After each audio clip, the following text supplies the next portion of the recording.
Have you ever stopped to think that trying to manifest abundance with a scarcity mindset is like planting oak seeds in soil saturated with salt? The problem isn't the seed, it's the soil chemistry.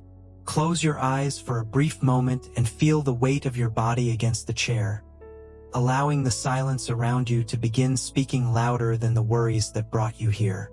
Perhaps you have spent years believing that your story was written in blood and in the genes inherited from your ancestors, carrying the burden of diseases or temperaments as if they were irrevocable sentences from which there is no escape. However, the science of epigenetics, championed with such sweetness and clarity by Dr. Bruce Lipton, reveals a truth that can make your heart beat stronger. You are not a victim of your genetics, but the absolute master of how your genes express themselves in the world.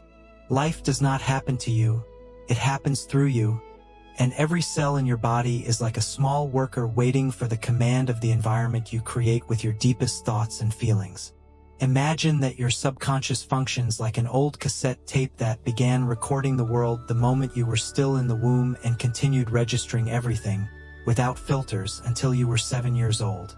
During this time, you absorbed your mother's fears, your father's limitations, and society's insecurities, creating an invisible program that today governs your life while you believe you are in control. Bruce Lipton teaches us that while your conscious mind tries to drive the car toward happiness, the invisible passenger of the subconscious is the one truly holding the steering wheel firmly, replaying those old recordings of scarcity and pain that you don't even remember learning. It is a silent conflict that tires the soul, but today it begins to be unraveled so that you can finally take the place that is yours by right. The Master Joe Dispenza warns us that, over time, the body ends up becoming the mind itself, a warehouse of chemical memories that keep us tethered to yesterday. If you wake up every morning and immediately search the catalog of memory for the problems and heartaches of the past, you are injecting into your cells the same emotional poison from years ago, living a biological past in a body that should be present. There is a real chemical resistance when we try to change, as your cells have become addicted to the substances of stress and sadness, protesting when you try to offer them peace. The invitation I extend now is for you to stop being a slave to external circumstances and begin to act as the engineer of your own reality, understanding that healing is possible even in the deepest pains you carry. Identity theft. Why your conscious will is not enough. Many times you feel a deep anguish because you try with all your might to affirm that everything is fine, while feeling a tight knot in your throat and a coldness in your stomach that say otherwise. This frustration of repeating positive words while the body screams in fear is what we call dissonance, a painful divorce between what you desire and what you actually feel. It is important that you understand, without any judgment, that your subconscious processes about 40 million bits of information per second, while your conscious mind, the one listening to me now, processes only 40. Trying to change your entire life using only conscious willpower is like trying to empty a vast ocean using only a small teaspoon. The effort is Herculean, but the result seems never to arrive. You need to understand that your subconscious is not a villain or an enemy that wishes you harm, but rather a guardian dedicated to your biological survival that interprets any change as a risk of death. For this deep mind, what is known is safe, even if the known is loneliness, a lack of money, or the constant sadness that you have already grown accustomed to wearing like old clothing. When you try to be happy, your autonomic nervous system triggers an alert signal, trying to bring you back to the comfort zone where nothing changes, but everything is predictable. The secret of transformation does not lie in fighting against the system, but in learning to dialogue with it with the patience of someone calming a frightened child who only wants protection. Think of the image of an immense elephant being led by a small rider holding the reins with trembling hands. The elephant represents your subconscious, holder of an ancestral strength and deep memories, while the rider is your conscious will trying to choose the path. If the elephant gets scared or decides to follow an old trail it knows well, it does no good for the rider to shout or use force, for the animal's will always prevail over the man's reason. Spiritual mastery happens when the rider learns to win the elephant's trust, guiding its instincts through affection and repetition, until both walk in harmony toward the light you wish to reach. The chemistry of belief, the invisible error of performative spirituality. Beware of the false glow of positivity that ignores the wounds that still bleed inside you. For masking pain with catchphrases only creates a vibrational inflammation that pushes away what you seek. True spirituality does not ask us to pretend we do not suffer, but rather to welcome pain with such compassion that it loses the need to scream through illness or blockages. Spiritual neuroscience shows us that there is a vital difference between the fleeting euphoria of one who daydreams and the profound coherence of one who feels the heart and brain vibrating at the same frequency of peace. When you force a joy you do not feel, your body perceives the chemical lie and reinforces the belief that you are not worthy of the happiness you are trying to simulate. For the reprogramming of your subconscious to truly happen, you do not need to accumulate more theories, read more books, or watch infinite videos, but rather learn to silence the noise that prevents you from hearing your own soul. The manifestation of the life you desire occurs in the sacred vacuum of surrender, and not in the desperate insistence of one who tries to bend the will of the universe through exhaustion. As Tom Campbell suggests, we are consciousness in evolution, and every thought laden with judgment or fear acts as noise pollution that prevents the music of creation from playing through us. Identifying the base feeling that governs your day, whether it be hurry, guilt, or the sensation that something is always missing, is the first step to clearing the filter of your perception. Imagine that your subconscious is like a plot of land where you wish to plant the most beautiful flowers of abundance and health. But this soil is saturated with salt because of years of stored grievances and resentments. Trying to manifest good things in this state is like planting oak seeds in a saline desert. The problem was never in the seed, which carries all of life within itself, but rather in the chemistry of the terrain that does not allow it to germinate. All healing begins with the deep acceptance of that which hurts, allowing tears to wash the salt from the soil so that life can, finally, find a place to bloom with strength and beauty. Your body hears everything your soul whispers, and today it asks you to be gentle with the earth you inhabit. The collapse of time.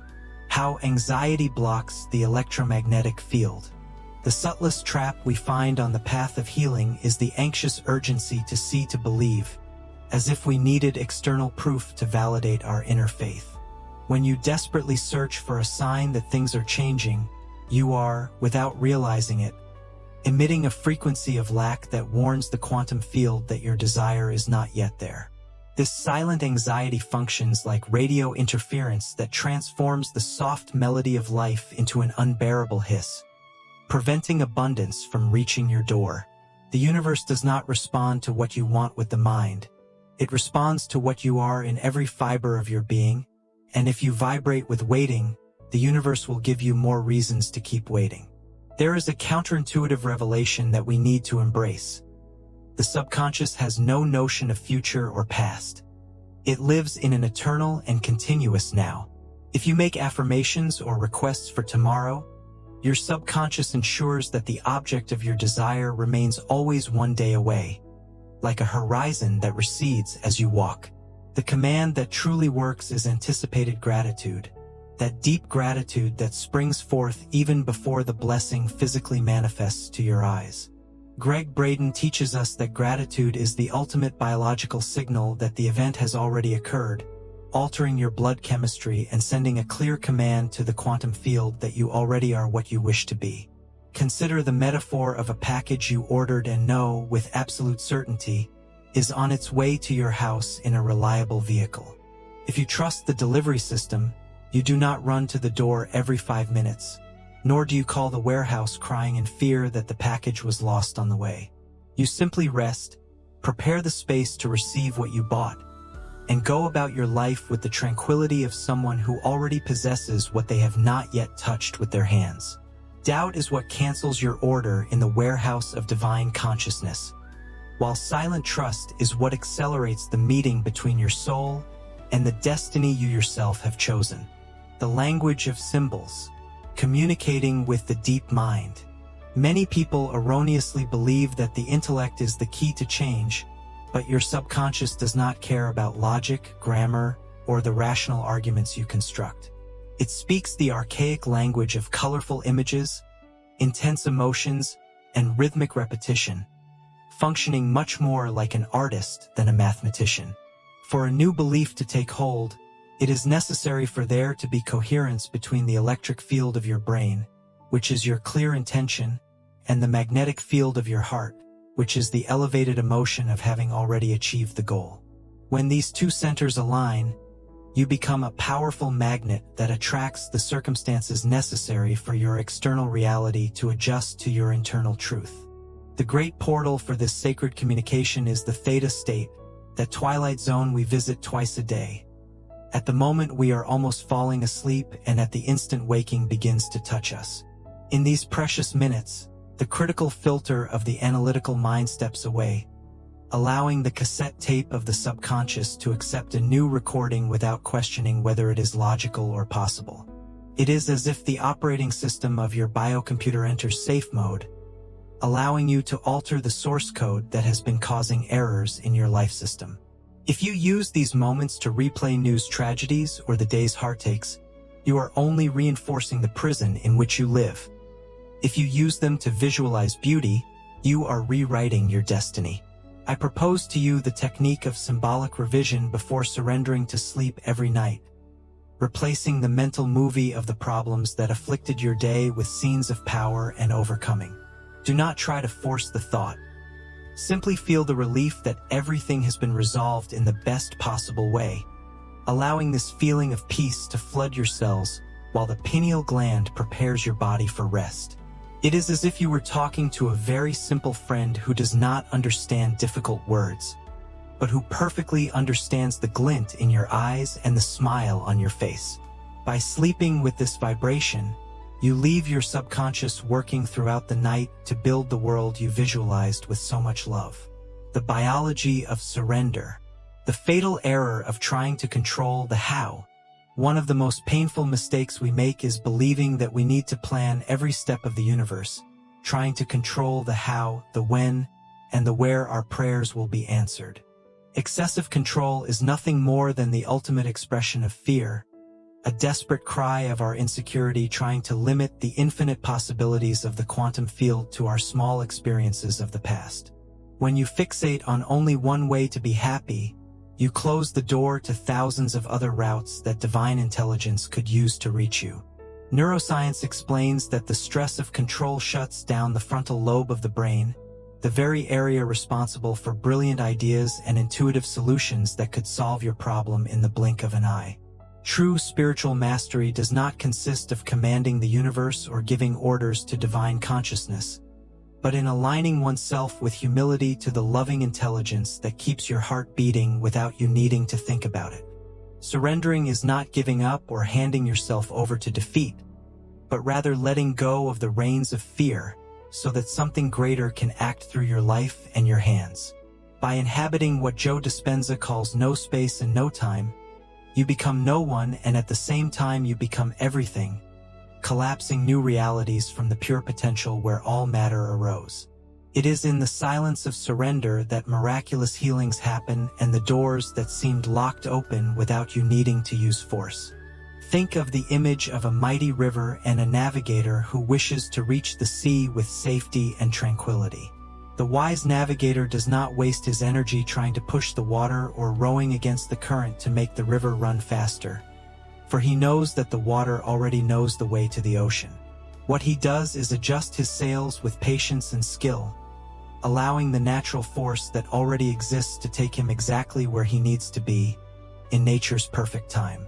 Your only task is to keep the boat afloat and the direction pointed toward the horizon, trusting that the same force that guides the stars in the sky also guides the steps of your earthly journey. The return to the state of origin. We have now reached the moment to integrate all that has been said, remembering that, deep down, you are the pure consciousness that observes, and not the automatic and tiring programs that run in your mind.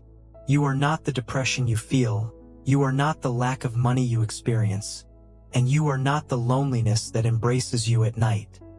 You are the infinite space where all these experiences happen. As Bruce Lipton so well describes, we are the radio signal picked up by the sensitive antenna of the human body, and even if the radio breaks or the antenna wears out, the music of your consciousness continues to exist, eternal and untouched, in the field of creation. You are eternal, you are loved, and you have never truly been alone. For the universe hears every beat of your heart. Neville Goddard left us the most powerful reminder of all. Your imagination is the divine itself acting within man, and feeling the end is the only command that your subconscious cannot ignore.